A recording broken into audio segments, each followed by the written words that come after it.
Hello प्यारे बच्चों, मैं समीर गुप्ता आज लेकर के आया हूँ इलेक्ट्रोस्टैटिक का सेकंड मोस्ट इंपॉर्टेंट टॉपिक जो कि है इलेक्ट्रिक फील्ड। और इस इलेक्ट्रिक फील्ड के आज हम डिफरेंट एस्पेक्ट्स को स्टडी करेंगे इस लेक्चर के माध्यम से, इस लेक्चर के थ्रू। सो चलिए देखते हैं इलेक्ट्रिक फील्ड क्या होती है। तो आप देख सकते हैं कि मैंने इलेक्ट्रिक फील्ड को डिफाइन करने के लिए, यहाँ पर मैंने इलेक्ट्रिक फील्ड को डिफाइन करने के लिए एक पॉइंट चार्ज ले रखा है। एक ये पॉइंट चार्ज है और ये जो पॉइंट चार्ज है मैंने इसको पॉजिटिव पॉइंट चार्ज ले रखा है। कैसा ले रखा है? Positive point charge. तो प्यारे बच्चों इधर देखिए कि ये जो चार्ज है पॉइंट चार्ज है। तो आप देखेंगे इस पॉइंट चार्ज के चारों तरफ रीजन है जो कि एक स्फीयर है। ये एक स्फीयर है। इस पॉजिटिव चार्ज की तरफ एक चारों तरफ एक रीजन है, उसे कहते हैं इलेक्ट्रिक फील्ड। इस रीजन को कहते हैं इलेक्ट्रिक फील्ड। यानी कि चार्ज के चारों तरफ होता है इलेक्ट्रिक फील्ड रीजन। तो ध्यान से सुनिए मेरी बात। अगर मैंने एक पॉइंट चार्ज ले लिया, एक छोटा सा चार्ज ले लिया, एक बीड ले लिया, एक मोती ले लिया, तो मोती को हम पॉइंट चार्ज कहेंगे। अब वो मुझे डिपेंड करता है कि वो मोती कहाँ रखा हुआ है, एयर में रखा है कि वैक्यूम में रखा है। अगर वो मोती, वो बीड अगर एयर में रखा हुआ है तो याद रखिए उसके चारों तरफ का स्फेरिकल रीजन, ये बीड है, इसके चारों तरफ का स्फेरिकल रीजन, उस मोती के चारों तरफ का स्फेरिकल रीजन कैसा होगा? सॉलिड स्फीयर होगा। क्योंकि वो कहाँ रखा है? मीडियम में रखा हुआ है, एयर में रखा हुआ है या वाटर में रखा हुआ है, ऑयल में रखा हुआ है, तो एक सॉलिड स्फीयर फॉर्म करेगा। उस सॉलिड स्फीयर को कहते हैं रीजन, इलेक्ट्रिक फील्ड रीजन। तो किसी भी पॉइंट के चारों तरफ का रीजन ही इलेक्ट्रिक फील्ड होता है। अगर मान लीजिए कि ये बीड, ये पॉइंट चार्ज किस वैक्यूम में रखा हुआ है, तो वैक्यूम के चारों तरफ का रीजन जो कि हॉलोड रीजन होगा, क्योंकि वैक्यूम के अंदर कोई भी पार्ट के लिए मॉलिक्यूल नहीं होगा, इसलिए वो हॉलोड रीजन होगा। तो याद रखिए अगर हमारा कोई मीडियम होता है तो मीडियम जो बनाता है, मीडियम जो होता है वो मीडियम बनाता है 3D स्फीयर्स बनाता है, 3D स्फीयर बनाता है, 3D स्फीयर। तो 3D स्फीयर क्या होगा? ये 3D स्फीयर ही इलेक्ट्रिक फील्ड रीजन होगा। ये 3D स्फीयर ही इलेक्ट्रिक फील्ड रीजन होगा। तो किसी पॉइंट चार्ज के चारों तरफ अगर वो मीडियम में रखा है तो 3D स्फीयर फॉर्म करता है। 3D स्फीयर जो फॉर्म करेगा वही उसका क्या होगा? इलेक्ट्रिक फील्ड रीजन होगा। अगर मान लेते हैं कि ये वैक्यूम होता, अगर मैंने एक पॉइंट चार्ज ले लिया, ये वैक्यूम होता, तो इसके चारों तरफ का ये 3D रीजन, ये भी कैसा होगा? 3D reason, 3D sphere, 3D reason जो होगा ये 3D जो 3D रीजन होगा वो एक हॉलोड स्फीयर फॉर्म करेगा, हॉलोड स्फीयर फॉर्म करेगा। ये हॉलोड स्फीयर फॉर्म करेगा। क्यों? क्योंकि ये जो मीडियम है ये हमारा कैसा है? वैक्यूम है। तो वैक्यूम में अंदर की तरफ तो कुछ होगा नहीं, ये हमारा पॉइंट चार्ज है। तो ये जो रीजन है, ये जो रीजन है चारों तरफ का, इस रीजन को हम इलेक्ट्रिक फील्ड कहेंगे। तो this is our electric field. तो गौर करने की बात है कि अगर हमारा पॉइंट चार्ज, कोई फर्क नहीं पड़ता कि पॉजिटिव है कि नेगेटिव है, उसकी डायरेक्शन स्टडी करेंगे। अगर मान लेते हैं कि हमारा पॉजिटिव पॉइंट चार्ज रखा है या कोई भी चार्ज रखा हुआ है, तो उसके चारों तरफ का जो 3D सॉलिड स्फीयर होता है उसे हम कहते हैं इलेक्ट्रिक फील्ड कहते हैं। ये इलेक्ट्रिक फील्ड रीजन कहते हैं। इसे कहते हैं 3D स्फीयर। क्या कहते हैं? 3D स्फीयर, 3 डायमेंशनल स्फीयर होता है। अगर यही चार्ज किसी मीडियम में वैक्यूम में रखा होगा तो ये hollowed 3D region, hollowed sphere form करेगा। तो ये स्फीयर कैसा होगा? हॉलोड स्फीयर होगा, क्योंकि कहाँ रखा हुआ है? ये वैक्यूम में रखा हुआ है। तो कोई पूछे कि आपसे कि व्हाट इज इलेक्ट्रिक फील्ड, तो region surrounded by a charge is known as electric field. तो एक हम इसकी डिफिनेशन, पहली डिफिनेशन लिख सकते हैं।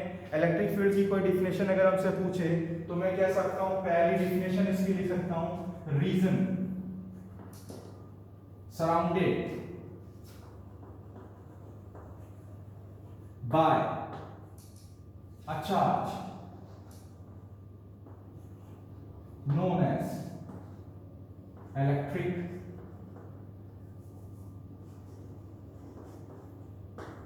field। पहली डिफिनेशन याद कर लीजिए कि the region surrounded by a charge known as electric field. किसी चार्ज के चारों तरफ का रीजन, किसी भी चार्ज के पॉइंट चार्ज के चारों तरफ का रीजन ही क्या कहलाता है? इलेक्ट्रिक फील्ड कहलाता है। अगर वो मीडियम में रखा होगा तो 3D स्फीयर फॉर्म करेगा। अगर वैक्यूम में रखे हो तो 3D हॉलोड स्फीयर फॉर्म करेगा। इसी हॉलोड या 3D स्फीयर्स को हम क्या कहते हैं, इलेक्ट्रिक फील्ड रीजन कहते हैं। तो आप बच्चे लोग इस डिफिनेशन को नोट कर लें। तो आपकी पहली डिफिनेशन आ गई है। अभी दूसरी डिफिनेशन क्या होती है ये मैं अभी आपको बताता हूं। तो चलिए देखते हैं कि पहली डिफिनेशन क्या है। The region surrounded by a charge known as electric field. किसी भी चार्ज के चारों तरफ का रीजन ही इलेक्ट्रिक फील्ड होता है। तो चलिए प्यारे बच्चों पहले डिफिनेशन नोट कर लीजिए, फिर आगे चलते हैं। अब देखिए इसको मैं फिर से डिफाइन कर रहा हूँ, थोड़ा और अच्छे से डिफाइन करने की कोशिश करता हूँ। ये देखिए ये पॉइंट चार्ज है। तो ये हमारा क्या लिखा हुआ है, बीच में एक पॉइंट चार्ज रखा हुआ है और ये चार्ज कैसे रखा है, पॉजिटिव पॉइंट चार्ज रखा हुआ है। तो आप देखेंगे ये पॉजिटिव पॉइंट चार्ज है। तो यहाँ पे मैंने कई डिफरेंट कलर्स यूज किए। आप इसको मान सकते हैं कि ये मीडियम है, मीडियम में रखा हुआ है, एयर में रखा हुआ है। तो यहाँ पे मीडियम हम क्या कंसीडर कर रहे हैं, एयर कंसीडर कर रहे हैं। तो पॉइंट चार्ज के चारों तरफ एक 3D स्फीयर फॉर्म हो जाएगा। कौन सा फॉर्म होगा, 3D स्फीयर फॉर्म हो जाएगा। इस चार्ज के चारों तरफ एक 3D स्फीयर फॉर्म होगा और ये कैसा होगा, सॉलिड रीजन हो, सॉलिड स्फीयर कह सकते हैं इसको। तो ये 3D स्फीयर है और कैसा होगा, सॉलिड होगा, सॉलिड स्फीयर होगा। तो ये 3D सॉलिड स्फीयर है। तो आप देखेंगे बड़ा सा 3D सॉलिड स्फीयर है। तो ये इलेक्ट्रिक फील्ड रीजन है। आप देखेंगे जो सबसे बड़ा स्फीयर बन रहा है वो येलो वाला बन रहा है। तो ये इसकी फील्ड लिमिट होगी। ये पॉइंट जो है इसका फील्ड लिमिट है। तो ये इलेक्ट्रिक फील्ड कैसी है, लिमिट पॉइंट पर है, यानी कि इलेक्ट्रिक फील्ड लिमिट है। अब ये चार्ज की कैपेसिटी इतनी नहीं है कि इस फील्ड के बाहर अपनी फील्ड को, इस चार्ज की इतनी कैपेबिलिटी नहीं है कि ये चार्ज इलेक्ट्रिक फील्ड इससे ज्यादा एक्सटेंड कर सके। तो ये इसकी लिमिट है। This point is known as electric field limit. हम इसको मानेंगे, इसको मान लेते हैं P मान लेते हैं। क्या मान लेते हैं, P पॉइंट मान लेते हैं। अब आप देखेंगे मैंने यहाँ 3 डिफरेंट कलर्स किए हैं। तो ये एक सॉलिड 3D स्फीयर्स है। ये मैंने इसलिए बताया है कि देखिए जो इलेक्ट्रिक फील्ड का कंसंट्रेशन होगा, स्ट्रेंथ होगी, चार्ज के करीब जो होगी स्ट्रेंथ कैसी होगी, स्ट्रॉन्ग स्ट्रेंथ होगी, यानी कि स्ट्रॉन्ग इलेक्ट्रिक फील्ड। तो चार्ज के पास कैसी होती है, स्ट्रॉन्ग इलेक्ट्रिक फील्ड होती है। और चार्ज से जैसे जैसे दूर जाते जाएंगे फील्ड कैसी हो जाएगी, वीक होती जाएगी। तो इस ऑरेंज रीजन की इलेक्ट्रिक फील्ड कैसी होगी, वीक होगी, और येलो वाले की कैसी होगी, और वीक होगी। तो चलिए हम लेते हैं कुछ पॉइंट्स, जैसे कि पहला पॉइंट हम ले सकते हैं यहाँ पर, दूसरा पॉइंट ले सकते हैं यहाँ पर, और तीसरा पॉइंट ले सकते हैं यहाँ पर। या इन पॉइंट्स को थोड़ा थोड़ा हम शिफ्ट कर लेते हैं। हम पहला पॉइंट लेते हैं यहाँ पर, दूसरा पॉइंट लेते हैं यहाँ पर, और तीसरा पॉइंट लेते हैं यहाँ पर। तो आप देखेंगे कि जो इलेक्ट्रिक फील्ड है, तो मान लेते हैं कि इस पॉइंट पे इलेक्ट्रिक फील्ड E1 है, इस पॉइंट की इलेक्ट्रिक फील्ड E2 है, और इस पॉइंट की इलेक्ट्रिक फील्ड E3 है।